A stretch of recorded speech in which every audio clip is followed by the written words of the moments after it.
Okay, welcome to our fourth Google Hangout on the course Global Affairs, so the final projects. And so to introduce myself, my name is Lea Stadler from University of Geneva. You probably know me from the MOOC on International Organization Management. And I'm happy to welcome you today in the shared Google Hangout with University of Leiden. So I pass over to Madeleine Hüsli from University of Leiden. Hello there again. So very much welcome. Yes, we're back here now at Leiden also, where also my colleague Professor Richard Griffiths will be here. We have introduced ourselves before, but indeed I have been running the course, The Changing Global Order, and we are so happy now to see that our courses have been kind of merging to do this specialization track. I pass on to Professor Griffith. Yeah, and also from me, welcome to this hangout together. I'm Richard Griffiths and I run the Configuring the World course, which is at the moment in its second burst, so it's just started and cranking up again. And I think this way of bringing these various strands together in this final project is really very, very rewarding for all of us here. So I'm pleased to be here as well, and I'm going to pass you back to Lea, who's acting as our chairperson back in Geneva. Yeah, so as for our hangout today, we will discuss actually where you should be right now. What are some critical checks that you could probably use in order to make sure that you submit on time and you submit a very good essay. And then we will actually address also some questions that have come up in the forum regarding the process and also the content. I might start right away with so some checks that I think are important for you to fine-tune your essay, because at the moment, so you should have a first draft, and it's about fine-tuning what you have written. So first check is really, do you have a clear research question? Because you might think that for you it is clear, but look again on your text. Do you have a sentence that ends with a question mark? Or if you have a statement, then that's ideally in 1 or 2 sentences. And this should really be explicit in order to form the core of your analysis. And second, are you within the 2,500 to 3,000 word range? And so if you have too many words in your essay, think about, once again, what are your core arguments that support your analysis? And if you then find that you have paragraphs that you don't build on afterwards and that are not linked directly to your research question and your main arguments, so this is probably the way to cut it. And these are the sentences that you can drop. So coming back to a question in the forum where someone said, it's not a problem, I have 3,200 words and then 300 words for the references, so the list of references. So this is not how it works. So we have this 3,000 words for the essay, and then plus a maximum of 500 words for the reference list. So please stick to the maximum of 3,000 words for the essay. So these are 2 points from my side, and I will hand over to Madeleine from University of Leiden. Thank you. Yes, I think that was a lot in terms of very valuable instructions. These instructions were indeed by Lea Stadler from Geneva, helping you again. I think the picture somehow for a moment may not have shown her, but it is her indeed who was talking. Very, very helpful, I think, to be reminded of that. One little piece of advice that we have also obtained is in the process, it may sound very easy and straightforward, but it seems that just don't forget at the very end, don't just save, obviously, your essay, but do submit it, because, yes, there is a deadline, and we have to make sure it's really going to be submitted correctly. And I understand, indeed, you have several attempts, but it has to be there, obviously, in time, just as a little reminder. And then, of course, yes, there's a lot of structure, but it should also be a topic that fascinates you, and that's why you're actually working on this. Okay, we hope you also enjoy doing this. It's always a lot of work, but we hope that this really gets you into kind of research mode. I'll pass on to Richard. Yeah, something that Leah was saying struck me, and that was if it's too long, cut it back. Because a lot of students, if it's too long, put it in a footnote. They hide stuff they can't put in the essay, and so you get an essay underneath an essay, if you like. So what we want you to do is not to do that, please, because eventually you'll end up with an iceberg, a tiny sentence on top and a huge footnote underneath.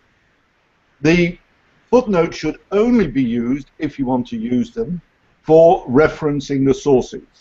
There are two ways. What is called in-text referencing, and that's putting the author in brackets with the page number and, if necessary, the year of publication. And you can just put those in brackets in the text. If you really want to, you can use the same information in a footnote. It's up to you. It's how you want to annotate your sources. The easiest way for a short essay like this, and the kind of sources you're using, is to use the in-text method, in brackets in the text. And then you have 500 words in order to list the sources themselves. If you want to put it in a footnote because that's what you're used to doing, you can, but don't put extra bits of text in there because soon you'll just lose room to express your main argument. And don't forget, the main argument is what should really be tying the whole thing together. Drive your essay towards some sort of conclusion. Have it heading somewhere, and make sure at the beginning of the journey that we know where you're going to go with your argument, because that makes it much more easy to follow. It's only children who like the surprise at the end when a magician produces a rabbit out of a hat, but I actually want to see the rabbit go in the hat and see how he actually keeps it there to drag it out at the end. So those are a couple of points from me before I hand you back over now, all the way back to Geneva, to Leah, who's waiting. Okay, thank you, Richard. I think these have been important points that you have raised, especially the importance of guiding the reader through the text. So really making sure that it is easy to understand how you go from one argument to the other. And I would like to add or raise another point that has been discussed in the forum, which is about how do we actually build on or cite or relate to concepts and theories that we have addressed in the 3 MOOCs. And here again, I would like to emphasize that you have to make the links explicit. So you have to really explain how that theory or concept works in your specific context. Don't assume the reader to make that link if you have not done that explicitly. So how do you make sure that the reader actually knows when you're building on a concept from a MOOC? First, you apply it to your concrete context. And second, you can also use or indicate in brackets, so the instructor, the MOOC title, and then the number of the video. So here it is then very clear that you're building on a concept from the MOOC.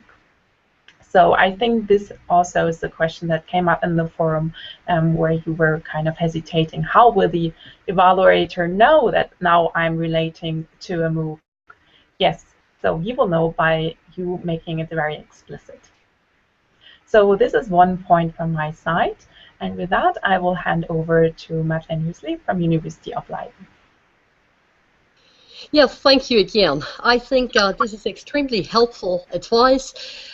Also a remark that has been made earlier, actually also by Richard, and I very much agree with that.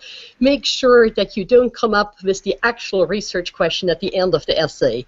That's probably also a bit what the rabbit story would actually tell us, but make sure there is this question in the beginning that really guides you through the analysis. I mean, that's really what drives the paper.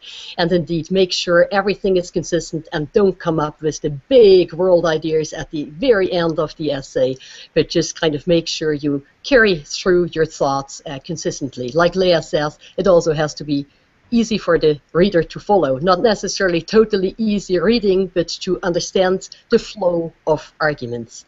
This is very helpful. I'll be back with another issue, but now I prefer to pass on to Richard. Yep, thank you, and that's very good advice, I think. I've got one point that came up in the forums, and that is the deadline. Everybody hates deadlines, and there's a bit of a pressure for us to move the deadline. And we did that last time in the Configuring the World course. But that was because there was a technical problem with Coursera that had to be ironed out. And because of the technical problem, we moved the deadline for a couple of days. But the deadline for this project, for your work, is Friday the 13th. Now, I know Friday the 13th is supposed to be unlucky, but it's getting very close to Valentine's Day as well. That's the 14th. And we had a big discussion.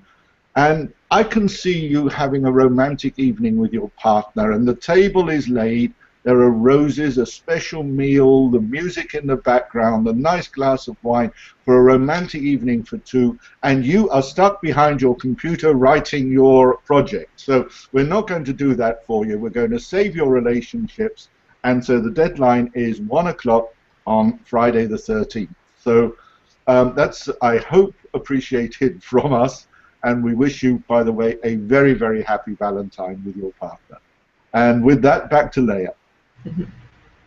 Yeah, so actually, as we are coming close to the deadline, I would like to encourage you once again to look at the assessment criteria, because this is really how you're going to be evaluated, and then make a quick check on your essay draft whether you've really taken into account the criteria that we have developed there. So before I will give a short outlook on the next Google Hangout, I will actually pass over to Madeleine. Yes, thank you very much. We've really been talking here in images, haven't we? I think this is a very nice way of conveying information. And indeed, also apologies from our side. There are all kinds of constraints, and I think the Valentine issue was a wonderful additional justification of why we need to leave things where they are. But apologies for those of you. We are aware that it can be a bit of a struggle. From my side, I only have a last piece of information that I would like to share. In the forum, you probably realize that some threads are extremely lively. And what I like to see is, for example, that the thread on shared ideas, even though it started a long time ago, actually by Inna Rothman, it was initiated by her. Thank you for this. A lot of you have been looking at this, and it is nice. That's exactly the change of ideas and information that a lot of you, many of you, seem to be interested in. Now, in another thread, the issue was raised, like, what happens with our essays? You know, are we just doing this for the course? What will actually happen? Because many of you have put a lot of effort into the essays. Now, we are indeed, apart from the little prize that we have already announced earlier, we already have been thinking about the ways to make some of your essays available online. Of course, given you agree with that, and given you like the fact that then maybe your name will be attached to that paper and will be available. Of course, that will always be checked, but we are looking into ways to do this. And of course, any of you is free. If you have a way to publish your paper, that's always encouraged, but it can also be a bit of a hurdle and a challenge at times if we look at the thresholds and the high levels of what is often required. So, but we are looking at this first step, and I think it would be very nice if some of you could be rewarded for your efforts with exactly such a possibility. And with this kind of optimistic note, I pass on again to Richard. Yep, and I find myself with loss for words for adding anything else to what's been said. So from my side, I think it's an excellent idea. We'll look for some way of establishing a platform so that your work can get a wider audience, and possibly to try to find a way of continuing the discussions that we've been having within the forums afterwards. So to try to create a community where not only your essays, but we can interact also in the future. But this is all under investigation at the moment. So I look forward to reading your essays as they come in. I wish you once again a happy Valentine, a very rewarding piece of work. I always found that the exciting bits in writing an essay were at the beginning, when you're conceiving what shall I put together, and then at the end when you shape your ideas. So I think these last few days are really the creative part of essay writing, the time that you actually mold the things and put it in your own way and express your own thoughts. So don't lose that chance. Don't just stick to what you've read. Try and give it your own personal twist, either in the way of argument or at least evaluate it. What does it actually mean for you, and what do you think about it? Make it a little bit personal at the end as well. And with that little bit of advice and saying goodbye from my side, I hand back to Leah in Geneva. Okay, so I would say also from the Geneva side, we wish you good luck for finalizing your project. And also, I think the whole team would like to thank you for all your valuable contributions on the forum as well, where you really nicely helped each other. I think that is really a great resource that you can use. So now it's really time to wrap up and do the final steps for submission. And next week we will have another hangout where we will elaborate a bit on, well, how do you make the peer assessment? So what are the criteria and what to keep in mind when you fill out actually the boxes online in terms of peer evaluation. But until then, we wish you again very good luck for finalizing your project, and we are looking forward to seeing you next week. So goodbye.